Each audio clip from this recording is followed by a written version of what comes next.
สวัสดีครับวันนี้พบกับช่องอานนท์วรรณพัฒน์ครับวันนี้ไปตลาดมาซื้อเนื้อครับได้เนื้อมา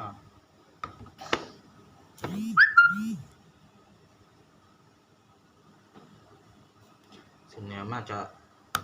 มาลาบเนื้อกินครับ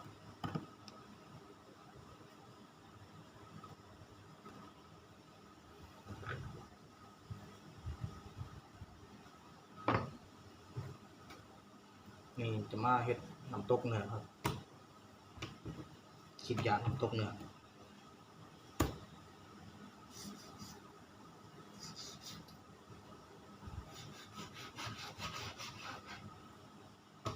วันหยุดครับ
ก็ยังไรครับวันหยุด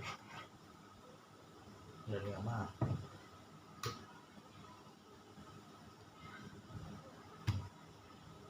นี่ลาบครับรอชมตอนกำลังจะเสร็จครับครับวันนี้เมนูวันหยุดก็มีลาบก็มีน้ำตกเนื้อครับซอยครับซอยเนื้อ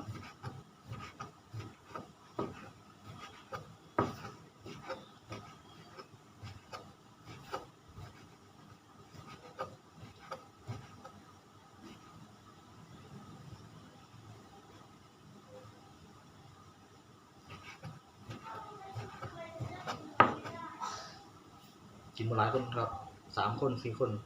แค่นี้ก็พอกินครับ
ครับหลังจากก็เสร็จแล้วก็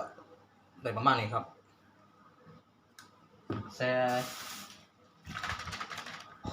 เลือดไปก่อนครับเพื่อให้เนื้อมันมีความนุ่มครับ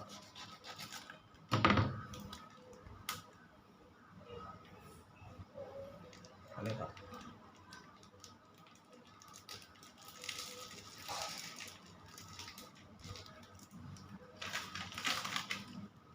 ครับแช่เลือดไปก่อนครับ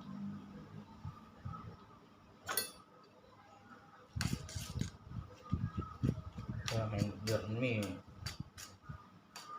หนุ่มมีนี่ครับเนื้อมันนุ่มครับ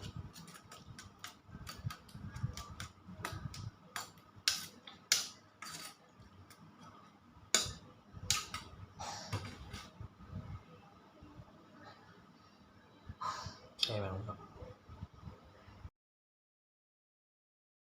ครับซอยหอมเสร็จแล้วครับเตรียมหอมไว้ใส่ลาบครับ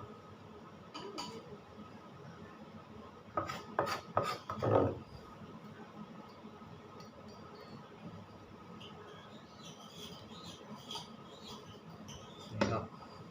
ไว้อีกถ้วยหนึง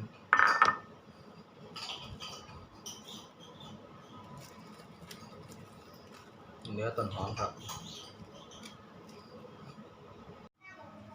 มันจะพี่น้องครับกินข้าวน้ำกันลาบงัวมื้อนี้คลิปนี้ก็